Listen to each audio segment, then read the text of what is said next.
Okay, guys, welcome to another episode of the podcast. I'm excited today. I got a special guest with me. We got Amir in the house. Amir, how long ago we met? Just not too long ago. I think it's been like 5-6 months now. Yes, right? and it's been awesome to get to know you. We're like brotherhood now. That's it. We're like a family. So, Amir, tell us how you started coming, just like how we got connected and how you started coming to Resilience and what that experience has been for you so far. Yeah, you know, my sister-in-law, Patricia, she started to come to Resilience, and she goes, actually, there's a pretty good gym close to our place. And I go, really? And I felt like I needed to push myself a little bit more. I've been running at least 3 times a week, and you know, in Parkview Hills and doing some dumbbells. I'm going, I'm not pushing myself. Yeah. Patricia goes, you should go to Resilience. They'll teach you how it works. So I tried it out, and the rest is history. I've been addicted to it, to be honest. How was the first class, and how'd you feel after going for the first time? Oh man, the first class was like, I thought I'm gonna pass out. I basically was sore for like a week.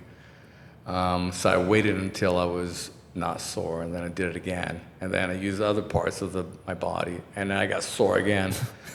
Then I realized, wait a second, I can't have that gap, you know? I have to have maybe 1 or 2 days and then just use the same muscles again. Give it a little bit of rest. Yeah. And from that point on, that really kind of got me trained.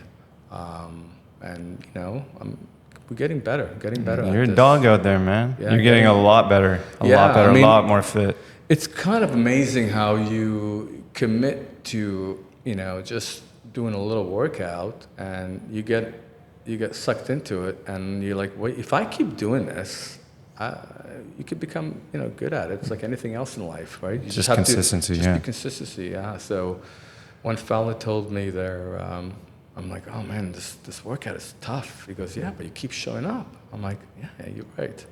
That was it. That's all you got to do. Just keep showing up, and every time you show up, just push a little bit more. Eventually, you're not pushing as much. You're kind of going, wait a second, I'm in the pace. I feel like I'm getting there now. It's a lifestyle now. It's you told me you've been going on trips and keeping it consistent, which is new for you, kind of. It is, because when I go to Vegas for my work, or New York, you know, everybody wants in the fashion business. Everybody wants to go and to go out. You know, there's all these meetings and parties, and eventually, you know, you wake up late in the morning and you go, I got to go back to the trade show. So I've been changing that lifestyle a little bit. Yeah. I'm not, you know, just trying to go to sleep a little earlier and waking up and making sure that I can still do runs, dumbbells, basically the same thing that we do. Of course, with my own pace, but that kind of keeps me engaged. My body's connected. Yeah. So when I go back to Resilience, I feel a little bit more like, you know, I'm not as behind. Yeah, those droughts. If you take those droughts, it really gets you off kilter, and then you can't. It's hard to return. Yeah. So that's good. That's good. I'm so excited about this podcast because I want to talk about your journey as an entrepreneur. You're an entrepreneur. You run a business called Pink Martini. Why don't you tell us a little bit about that? How long you've been doing that, and how it all started? Yeah, so Pink Martini, I've created the brand. It's a women's clothing brand. It's a young, contemporary fashion that I've created 24 years ago. Yes. Actually, 24 years in business. I started going to France and Turkey to buy products, ready-made products, and I actually had a mentor who kind of believed in what I was doing, because I said, hey, I think I have an eye for this.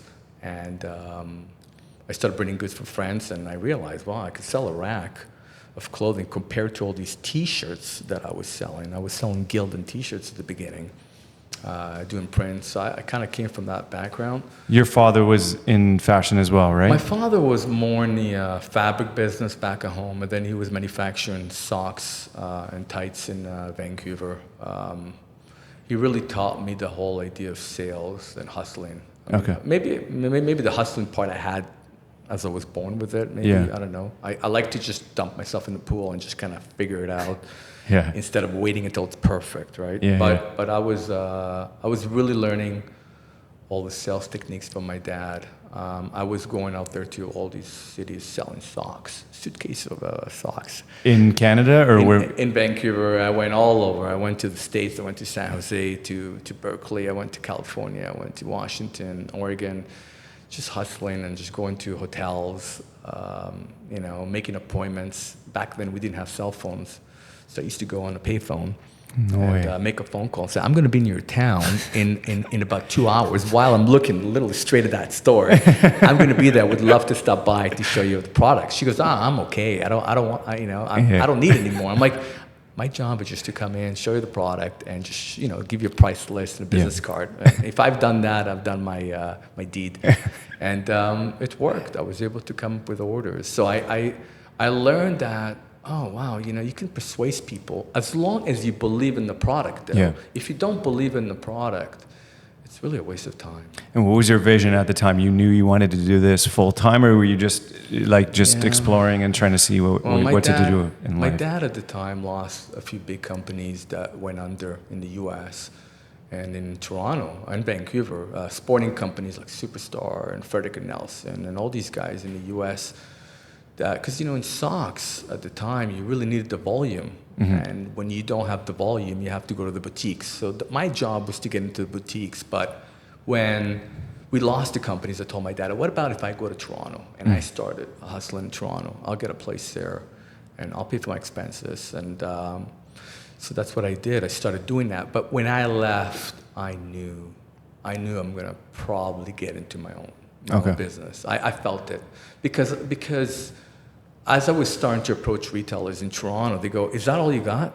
Socks? Like, don't you have something else to show me?" So I realized, well, I can actually have multiple products and showcase into one retailer and get out of it with a bang. Order. So sure enough, I started. I told my dad after a few months, "Listen, I'm kind of thinking of branching on my own. Would you want to do it together?" And he goes, No, you do your thing. I went to Montreal and I just started. I bumped into somebody who was buying Gildan tees as irregulars. They actually call them slightly irregulars. They cut the label, so they actually have different grades, grade A, B, and C. Yeah, I remember you telling me. Yeah, and I was like, wow. So basically, Gildan t-shirts back then were about $2.25 a piece, and I was able to get it for like $1.25. But I had to assort all the tees, the dirts and all that stuff. So somebody goes, "Why are you buying all these t-shirts? What are you going to do with them?" I'm like, "Well, I'm going to put transfers on it, and I'll block the dirt." What's a transfer? Transfer is like a heat transfer when you when you go to these souvenir stores, you see Toronto and Canada t-shirts, and you see like a print.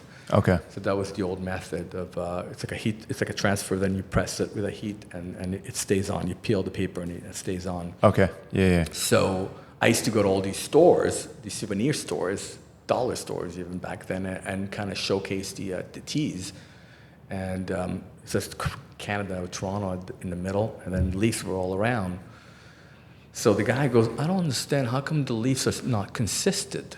How come the Leafs is here?" Because I had to kind of cover the dirt. I said, "Well, you think about it. When the leaves fall off the tree, how do they fall? Do they fall equally, or do they scatter all around?" Because you got a good point. I'm like, that was it. So I was able to break into this whole market, sell T-shirts for a while, and after, started going to Europe, I started realizing my eye for fashion was a little bit more. It excites me more because it had more creativity. Yeah. And I felt like I could be a lot more creative, and that was Pink Martini was kind of born from trial and error of what I bought in France and Turkey. And one day I met a woman who wanted to who was manufacturing in Hong Kong and China. Yeah. And the rest is history. Okay. Now, how did that transition happen? Like when you started your first collection?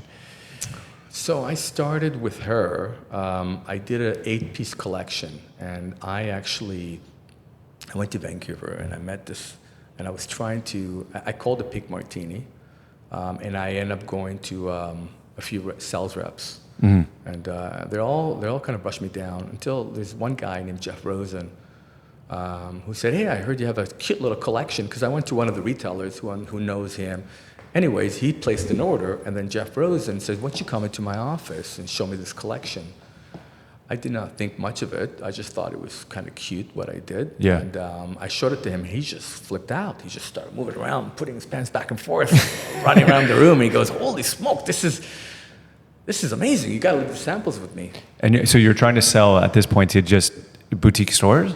Yeah, but then I realized to sell to boutiques, there are sales reps. Sales reps are representing multi-brand, and what they do, they have showrooms in each city, and they probably take a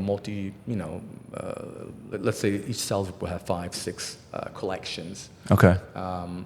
So they buy other people's collections? they basically, the retailer will go into the sales rep and place orders for next season. Okay. For the collection, for future orders. Okay. So I did not know that. All I knew is I had a small collection where I had inventory for. So it happened. I got lucky that it happened that I met Jeff in the market week in Vancouver, which means that's when all the buyers come in to these fashion buildings to place their orders for next season. And sure enough, in one day, he placed 2 orders with 2 boutiques. I go, wow, okay, well, I guess I'm going to leave the samples with you. Yeah. And so, yeah, we started shipping, and then he goes, well, what do you have for fall now? And I go, well, what do you mean?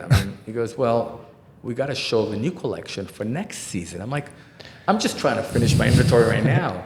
So I quickly learned that you have to do future collections. Yeah. You have to show the collection in advance. And anyways, I learned the pace of the business. Yeah. Just got better at it, right? You're as good as your last in this business. Yeah. Did you feel like you were successful right off the bat, or did you have a lot of struggles and like trying to sell the collection was a little bit tough, or any stagnant times at the very beginning? I had a little success at the beginning. I saw my first order, even before Pink Martini, I remember I made like $220 profit. And I remember I used to write them down in a piece of paper before the phones were around. And that got me so excited. And of course, after, there was a lot of struggles.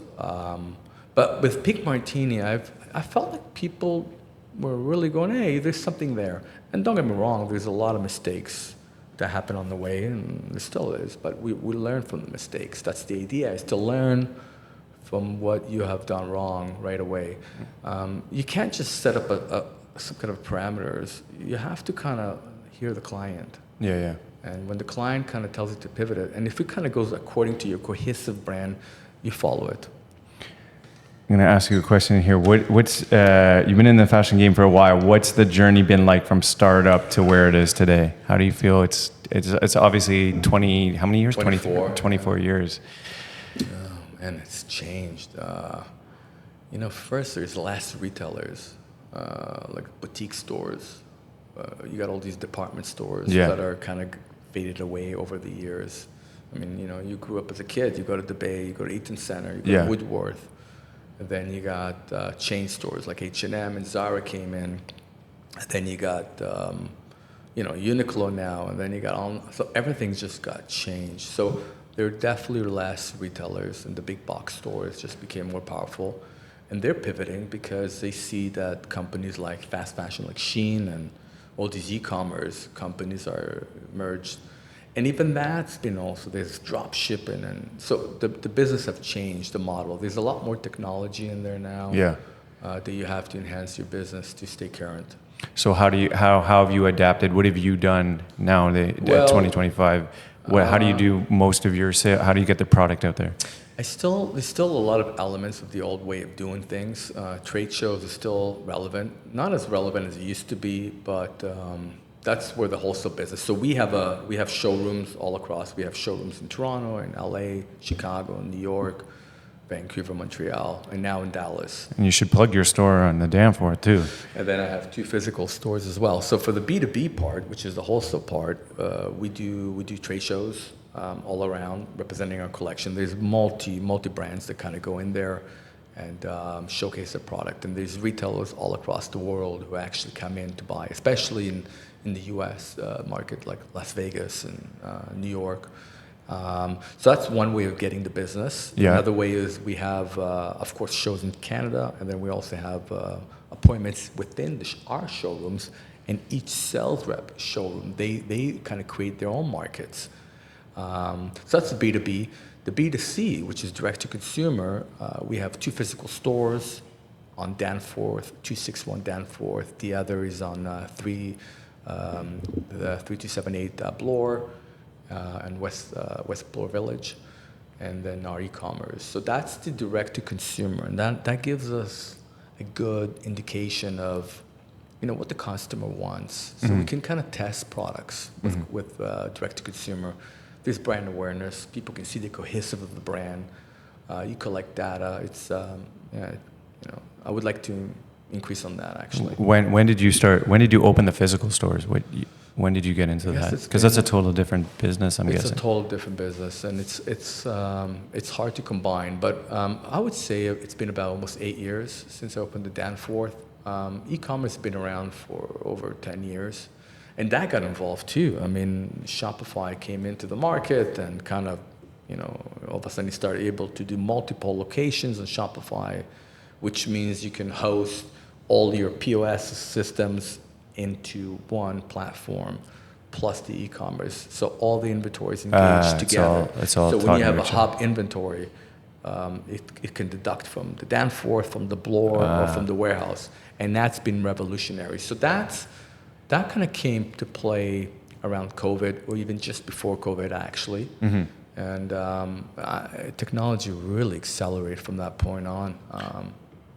Everything changed. Are you focusing more on e-commerce now, or are you still focusing on the boutique, trying to get into the boutique? Like, where's the main focus? The B2B is the main business. That's the core, that's the bloodline of our business. Yeah. I mean, I would say it's still 75% of our business, selling to other retailers. So retailers all across Canada and the US will carry a brand, and they'll carry multiple brands. Pink Martini just happens to be one of them. And our physical stores is just Pink Martini product, especially for the clothing. We might have some necklaces from our Canadian partners. And then e-commerce, of course, all Pink Martini. So B2B is still the main business. Juice. Yeah, but direct to consumer is a good business because you really learn. You learn from the clients, That's the customers. Cool. Yeah. Getting feedback. Yeah, you got it. I'm going to ask you more philosophical questions about entrepreneurship. Love it. So how do you deal with the ups and downs of entrepreneurship? How do you keep the mindset fresh and continue? When you have a tough day, I'm sure you have some tough days. Sure. How do you keep the fire going and keep the passion going? What are some strategies you use? It's kind of like exercising. I mean, working out is more of a body exercise. I exercise my mind. There's 2 different workouts. And if you can exercise with your body, you can try to focus on exercising your mind. The first thing that I would say in entrepreneurship, you have to tolerate pain. Kind of like how you tolerate pain in workout, just mentally. Yeah. Now, what that means is you have to learn to deal with that and how to. So, podcasts is a big thing for me. I mean, I love listening to podcasts and get me in the morning. Yeah. Working out is great for my mind. It clears my mind. It gets my mind going. I like to do it in the morning because it fuels my brain afterwards. Yeah. And you got to be a good leader. You got to understand people. You can't micromanage people. You have to believe in your staff, and you have to tell them the end goal. Yeah. So to answer your question, I would say tolerance to pain is really what I exercise the most. And what you're feeding your brain as you're going through that to keep it. That's like a workout. It's a workout, yeah. Podcast information, listen to people who has done it, who keep doing it. And I love listening to failures and success. I just don't want to hear success because then you're like, that's impossible. No, you got to get 100%. somewhere. So if you feel like you resonate with it. You resonate. They've been going through it too. It's not all ups and downs. They're all started the same way we did, and so you kind of resonate with that. And instead of having somebody who inherited a bunch of money and like, so you're not clicking with that. Yeah. So constantly educating yourself and a lot of curiosity and asking questions. Yeah. I mean, You see, even just before the podcast, we spoke to, Yeah. we asked questions about, what they think about that. And we just learned something about, the bottles, right? I mean, if it's all the same color, how are you going to identify which one is yours? Just asking questions, being curious. And also, you got to like what you do. You can't do something just for the sake of the money. You do it because you enjoy doing it. And you want to... It's the journey. It's not the destination that really counts, right? Dude, what? You mentioned you had a mentor. You did have a mentor? I did have a mentor. He passed away. Oh, no. He had what I liked about him. He had a few clothing stores. He kind of started the concept of winners back in the '80s. And so he was really an innovator, in my opinion, when it came to doing something that is different than everybody else. So he taught me just be different. Number one. Second, he invested in real estate, and so he believed in me. He's the one who actually said, "Hey, why don't you go to Turkey and France?" Where did you meet him? I actually started selling goods to him, and he asked me for certain conditions, like I need it today. So I took my van, and I'm like driving over, and I'm showing up in an hour, and he goes, "Holy smoke, you're a hustler." I'm like, "Yeah," and again, I need it tomorrow. I need it to like he was just testing me because he was a great retailer. I mean, and he had a huge following. And then he goes, "Well, this kid is," they called me the kid back then. Yeah. Because I started when like 26 years old. Yeah. Having a business when you're 26, hustling in the clothing business is, you're like, because everybody's old school, right? Yeah. It's changed, of course, but, so that's how I met him. And he passed away, but he taught me a few things that really resonate. Sometimes certain quotes, and work ethics and reputation is really what I learned from him. Yeah, reputation I heard is like, I heard, I think it was Warren Buffett say like, he doesn't care about losing money, but if you affect his reputation, like you're done. You can lose all your money. If you have a reputation, you can get it all back. Yeah. You can make it back again. Yeah. If you don't have a reputation, you got all the money in the world, what's that worth? Yeah. I mean, you want to walk tall and proud everywhere you go and go, hey, this guy is always paid his bills, always stuck to his word, always constantly hungry for more, for excellence. And I think that's really what entrepreneurship is. You got to drive for excellence. You got to drive for the best. You can't. If I would have all the money in the world today and I can lay down on the beach, what am I going to do on the beach for more than 2 days? Yeah. The beach looks blue. The water looks beautiful and blue for one day. Second day, oh yeah, it still looks great. I could play volleyball. Third day, I don't know. I'm thinking, well, what else there is? you get bored. So, and I don't think it's for everybody, but I identify that in a young age. What do you like most about it, and what do you struggle with entrepreneurship? That I always like to work with a struggler. See, I'm graphic, I like the pain more. Well, struggling is to keep it exciting all the time. I mean, fashion is like nonstop. There's no break in my end. When people are taking a break, I'm innovating for and designing for the next collection. Yeah. So there's no pause. Do you find that challenging? Absolutely. Yeah. I mean, listen, you have bad days. You wake up, you don't sleep well because whatever the case is. Yeah. I mean, we all have sleepless nights. Yeah. I tell her, like, we all sleep like babies. And then you got to still go work out. You still got to do all the routines. I have a family. So it's not easy. And you have to inject yourself constantly with stuff. So the struggle is to keep it exciting and fresh. Because, when you have good things happens to you in business or life, your mind is like, you're just on high. And then you can just really do amazing things. Things come on, boom, boom, In the boom. flow, yeah. So how do you get that when you don't have a good day? Yeah. How do you get that brain set mind when the day's not good, doing well? How can you turn that around? Yeah. That's difficult. I find it the struggle for me sometimes is when I'm going through some stuff with work is not letting it linger into my family life. Sure. Very challenging sometimes. Because your wife asks you, how was your day? And you go, well, you really want to get into this. And now I'm going to tell you, and there's a cross line that you want to separate work, life, and business, it's hard. Which is very It's hard. hard. Yeah, I mean, you kind of want to share your thoughts with your partner, but at the same time, this is the struggle I deal with all the time. I like to keep her informed, but I don't want her to worry. And then you're like, yeah. And you know, I think the other struggle about entrepreneurship, it's a lonely journey.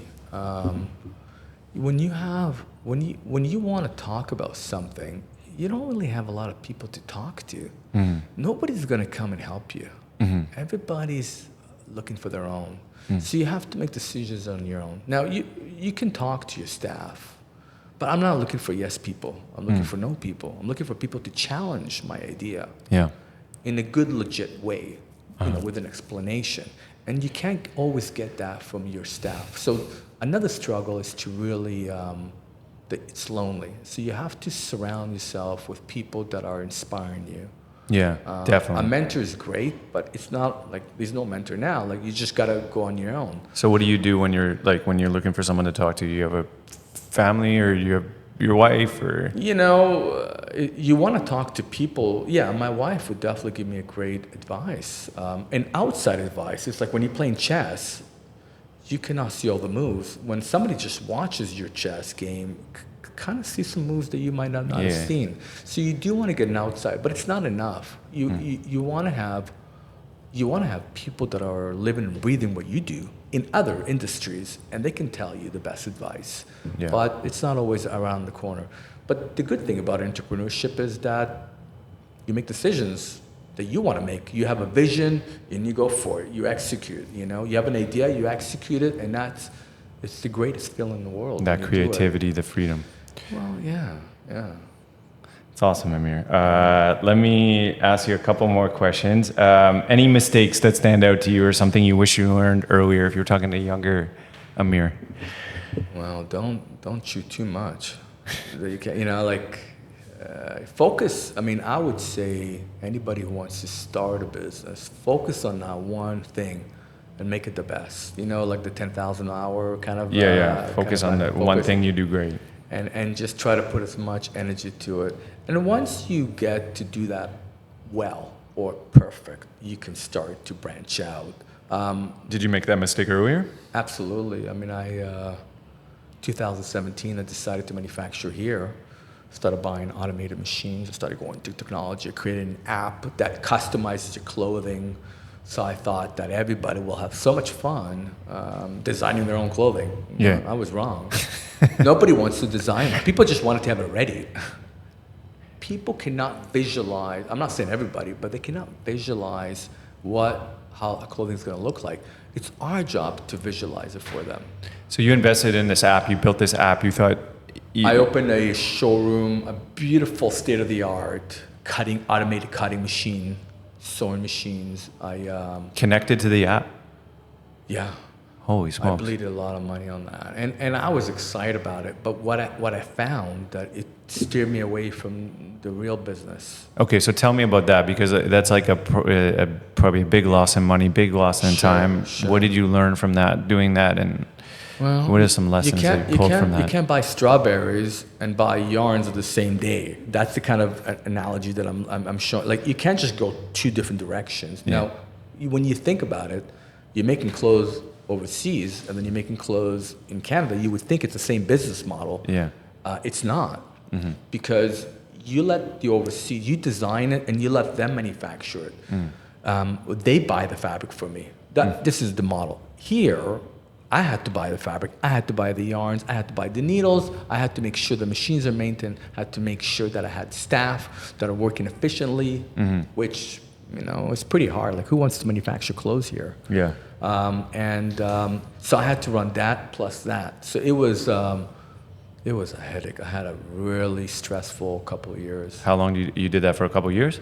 No, I did it for like 3 years, but I can't handle it. Were you making sales? Yeah, I was actually manufacturing for my stores too. So I guess the stores has been actually around for a little bit more, because 2017, 18, I was manufacturing for my stores. That's super technical. How did you design that? You got a team to design the app? Yeah, we did. So we had a software, a pattern making software, and it basically understood the fabric. So you put the length of the fabric, the width, and the pattern will adjust according to the fabric and make sure that there's no fabric wastage. This was proprietary, or like this had existed and you bought into this software or something like that? The software. You buy the software and you learned it. Okay. Some all self-taught. I mean, I did not know every part of. I mean, I learned how to sew. Okay. It was exciting, but you're not going to be making money if you sew all day, especially if you own a company, right? So you have to delegate the work. So I got sucked into the creative part a little too much, and I enjoy the manufacturing. I enjoy machines. I like when things are loud. It's action for me. Yeah. So I think I understood why I did it, I got into technology. I'm fascinated by things that could be more efficient. Yeah. But this sure was not. And how did you decide to just cut it? What made you? Well, I started to realize I'm losing my mind. Like I was just like all over the place, and I even started. I stopped doing a couple of the Las Vegas shows, and those were major shows because I thought that I'm better than that. I was like, I can just manufacture this. Yeah. And that's when I realized that I lost my focus.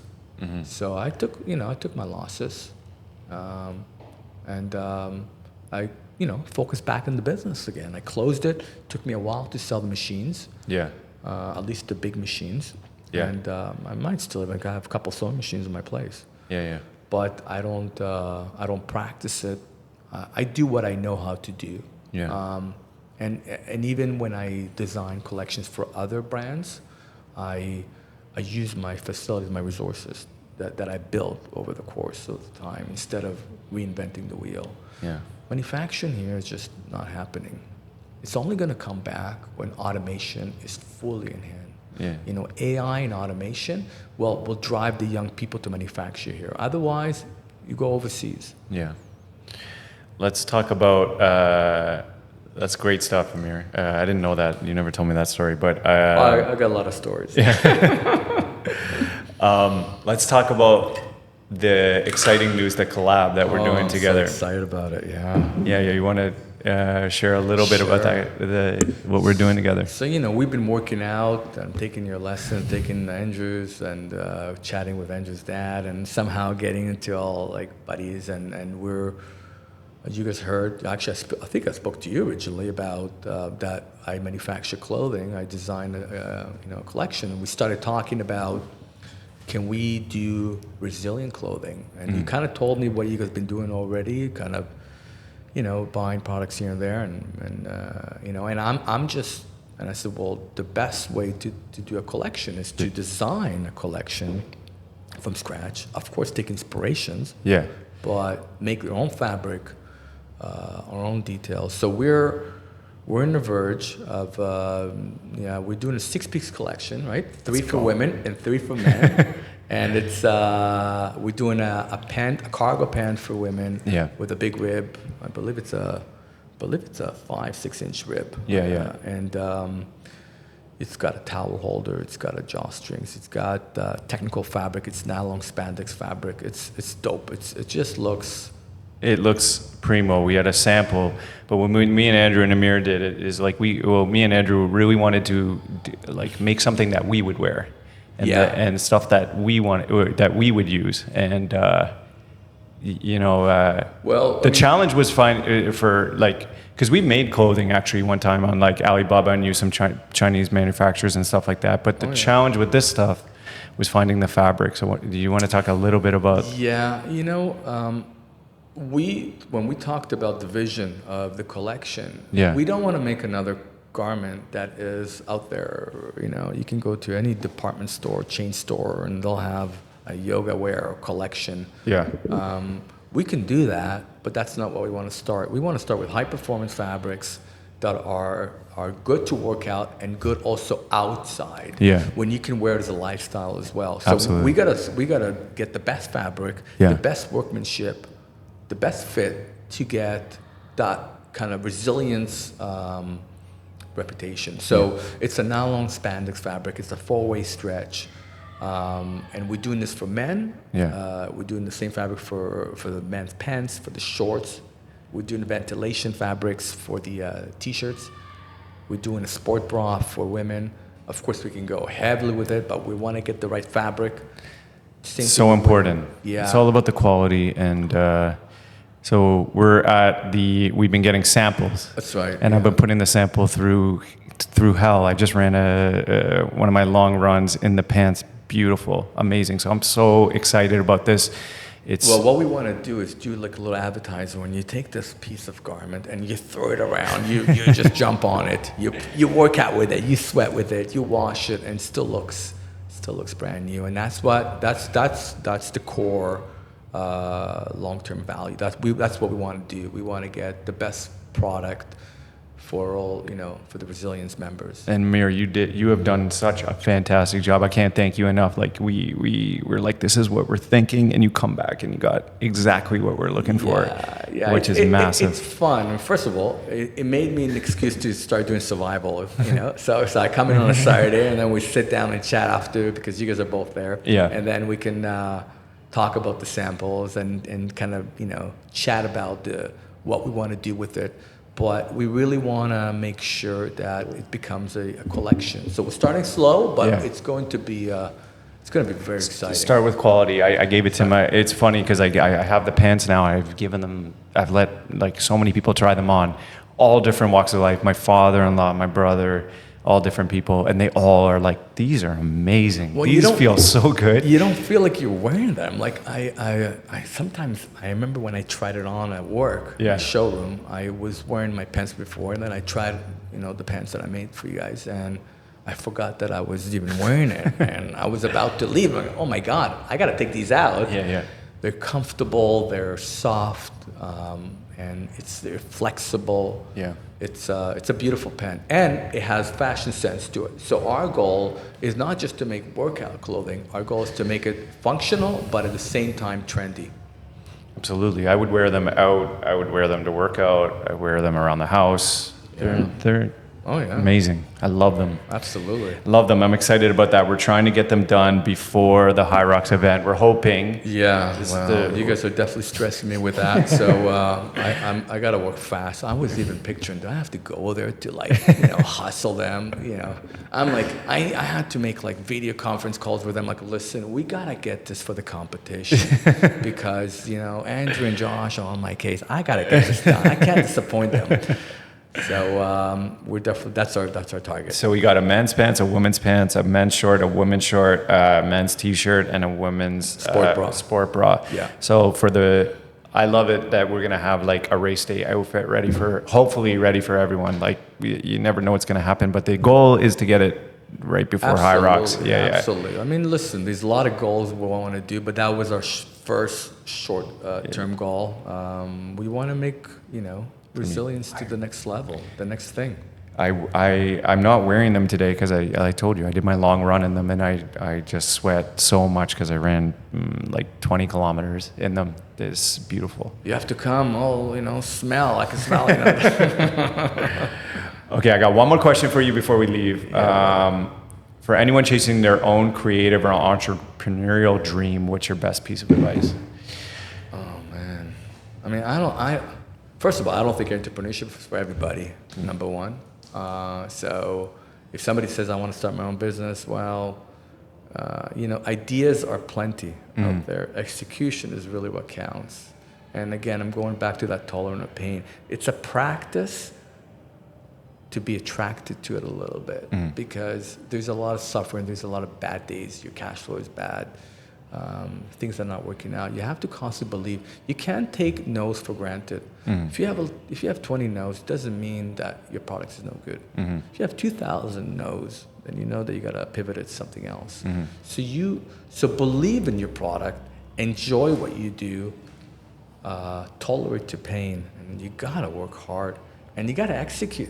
Can't talk too much about it. Like just do it. Yeah. I mean, it's very simple. But it's the hardest to do. It definitely helps. I feel like it just really helps your personal growth.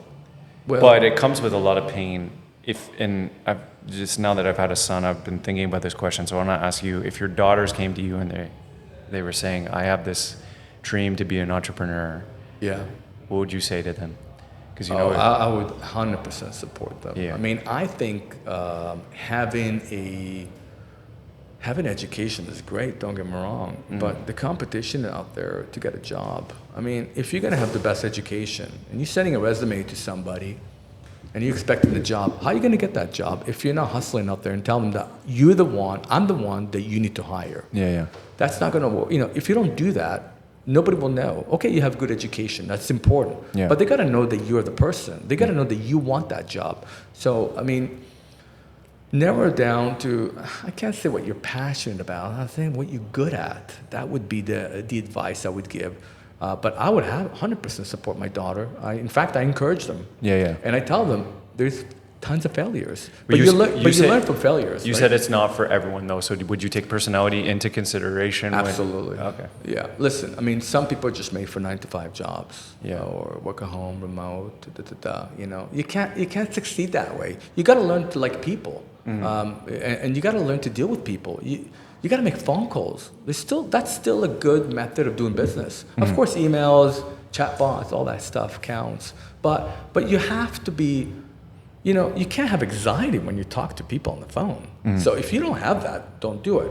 But I can also tell you, some people might not know they have it, but they have it. Yeah. And if they practice it, it becomes a normal. Yeah. So if you start making 50 phone, just imagine, your first phone call, you're nervous. Yeah. The second, the third, you're like shaking, nervous. Eventually, by the end of the day, if your goal is to make 30 phone calls, you'll be a little bit better than you were at the beginning. And the second day, when you do another 30 phone calls, you're gonna be like a champion. The no's once you get a couple no's, you get kind of comfortable with it, and then you're good. Well, some people don't like the no's. Some people get discouraged with no's. They say, "Oh my God, that product's no good." I mean, all these people tell me no. So why am I believing this product? So you got to be really, like I said, you get 20 no's, you're still okay. You get 2,000 no's, you got to pivot to something else.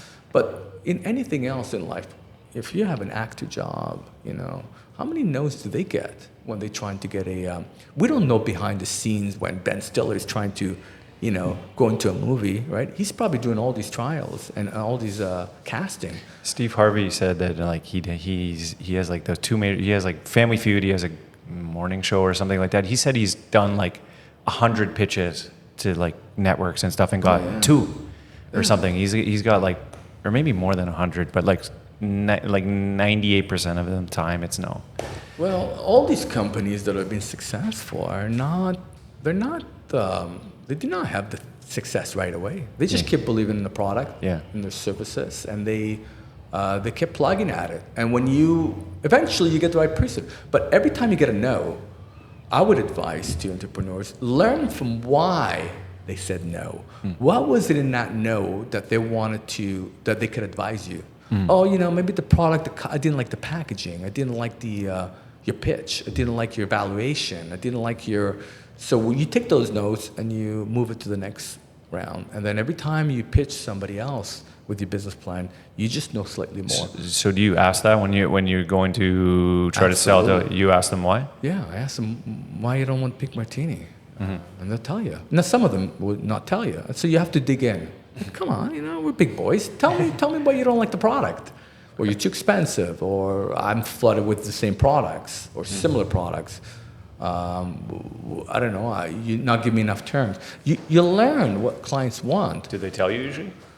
If I ask, if I'm hustling, if I'm pushing them, they'll tell me. Yeah. I mean, not everybody tells you, but think about it. If you're not asking, 100% you're not going to know. Just imagine how many clients will actually tell you, oh, by the way, I did not want to buy your product because of this. That's not going to happen. Yeah. You got to ask. You got to ask. That's hilarious. You got to ask a lot of questions and learn from every answer to become better at it. And then it becomes the normal. And then this is confidence. Confidence is when you know, and you practice something. Look, now I'm working out for a few months, slightly getting better at it. It means that I'm more confident now to go in and finish that. Before, I remember I was doing these skis. I'm like, oh my God, those skis are going to kill me. That slide is going to kill me. Now I remember that if I finish it, how I feel. It's a mindset at that point. Yeah. It's practice, that's all. Awesome, man. bro. This has been awesome. Yeah, man. Thanks for coming. I appreciate it, Yeah. man. Thanks for having me. Yeah. Excited about the collection. Excited I'm about very everything that's excited coming, collection. man. I love your space here. It's so bright. And nice. All right, guys. We'll see you on the next one. Thanks for joining us. Cheers.